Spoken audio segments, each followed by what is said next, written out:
Polling బూత్లను BJP అభ్యర్థి లంకల దీపక్ రెడ్డి పరిశీలించారు. Congress BRS పార్టీలపై ఆయన సంచలన వ్యాఖ్యలు చేశారు. డబ్బులు పంపిణీ చేసి ఓటర్లను మభ్యపెట్టే ప్రయత్నం చేస్తున్నారని ఆరోపించారు. ప్రజలు ముందుకు వచ్చి ఓటు వేయాలని కోరారు. ప్రధాని మోదీ చేస్తున్న అభివృద్ధిని చూసి బీజేపీ ఓటు వేయాలన్నారు. వెంగళరావు నగర్ లో పోలింగ్ కేంద్రాలను పరిశీలిస్తున్న బీజేపీ అభ్యర్థి లంకల దీపక్ రెడ్డితో మా ప్రతినిధి Prashant face to face. Bypoll ఎన్నిక పోలింగ్ సరళి ఉదయం 7 గంటల నుంచి ప్రారంభమైంది. 9 గంటల వరకు అధికారిక లెక్కల ప్రకారం 9.52% మాత్రమే ఇప్పటి వరకు పోలింగ్ శాతం నమోదైంది. ఇక్కడ ఆ పోలింగ్ ప్రక్రియ మాత్రము సజావుగా సాగుతున్న పరిస్థితి అయితే ఉంది. అయితే కొద్దిసేపటి క్రితమే వెంగళరావు నగర్ లోని 120 బూత్ వద్ద డబ్బులు పంపిణీ చేస్తున్నారనే నేపథ్యంతో అటు బీఆర్ఎస్ నేతలను అటు కాంగ్రెస్ బీజేపీ నేతలు అడ్డుకోవడంతో కొంత స్వల్ప ఉద్రిక్తత వాతావరణం చోటు చేసుకుంది. అయితే ఇక్కడ ప్రస్తుతం మనము ఆ బ్రహ్మ స్కూల్ వద్ద ఉన్నాము. బ్రహ్మ టాలెంట్ స్కూల్ వద్దకి ఇప్పుడే బీజేపీ అభ్యర్థి లంకల దీపక్ రెడ్డి వచ్చి పోలింగ్ సరళిని పరిశీలించారు. అదేవిధంగా ఇక్కడ పోలింగ్ ప్రక్రియ కూడా సజావుగా సాగుతుంది. మనం చూస్తున్నాము విజువల్స్ లో మందకోడిగా సాగుతుంది.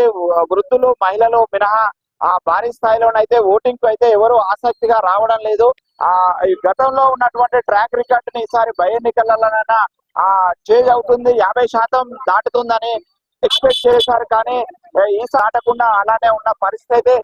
ఈసారి బై ఎన్నికలలో 50% పోలింగ్ సరళి దాటుతుందని ఎక్స్పెక్ట్ చేశారు. కానీ ఈసారి కూడా మందకోడిగానే ఈ యొక్క పోలింగ్ సరళి అయితే సాగుతుంది. ఇక్కడ ఎటు చూసినా కూడా కేవలము వృద్ధులు, సీనియర్ సిటిజన్స్, మహిళలు మాత్రమే ఓటింగ్ ప్రక్రియకు వస్తున్న పరిస్థితి ఉంది. చాలా రోజుల నుండి మనం చూస్తున్నాము. సార్ చెప్పండి, పోలింగ్ సరళి ఎలా సాగుతుంది? చాలా బాగుంది. 10% పైన అయితే అయిందని చెప్తున్నారు ఇప్పటి వరకు. బట్ ఓవరాల్ గా మాత్రం లైన్లలో మాత్రం చాలా తక్కువ ఉన్నారు. ఇది మంచి పద్ధతి కాదు. ప్రజలకు మళ్ళీ విజ్ఞప్తి చేస్తున్నా, మీ ఓటు మీరు యూజ్ చేసుకోండి, బయటికి రండి, ఓటు వినియోగించుకోండి, మంచి వారికి ఉపయోగించుకోవాల్సిందిగా మీ ద్వారా తెలియదు. కొద్దిసేపటి క్రితం ఇక్కడ దొంగలండి, నేను చెప్తూనే ఉన్న బీఆర్ఎస్ కాంగ్రెస్ వాళ్ళ పనే అది. ఇప్పటికి కూడా లైన్లలో అక్కడక్కడ సందులలో ఓటర్ పోతుంటే వాళ్ళకి పైసలు ఇస్తున్నారంట. ప్రజలు ఆలోచించుకోవాలి. ఇస్తే తీసుకోండి, కానీ దేశం కోసం ధర్మం కోసం ఫైట్ చేసే వారికి మోడీ గారిని చూసి భారతీయ జనతా పార్టీ కోటేస్తారు. అది మనం చూస్తున్నాము. ఇక్కడ కాంగ్రెస్ బీఆర్ఎస్ ఇద్దరు కూడా డబ్బులు పంపిణీ చేస్తూ ఓటర్లను ప్రలోభ పెడుతున్నారని మేము మొదటి నుంచి చెప్తున్నాము. వాళ్ళు దొంగ నాటకాలతోటే ప్రజలను మభ్య పెడుతున్నారు. ఇప్పటికైనా ప్రజలు ఆలోచించాలి, ప్రజలు వచ్చి ఓటు వేయాలి, దేశం కోసం ధర్మం కోసం మోడీ చేస్తున్న అభివృద్ధిని చేసి ఓటు వేయాలని చెప్పేసి బీజేపీ అభ్యర్థి లంకల దీపక్ రెడ్డి చెప్తున్న పరిస్థితి మనం చూస్తున్నాము. కెమెరామెన్ విజయ్ తో ఇక్కడ వెంగళరావు నగర్ వద్ద నుండి ప్రశాంత్, ఐ న్యూస్.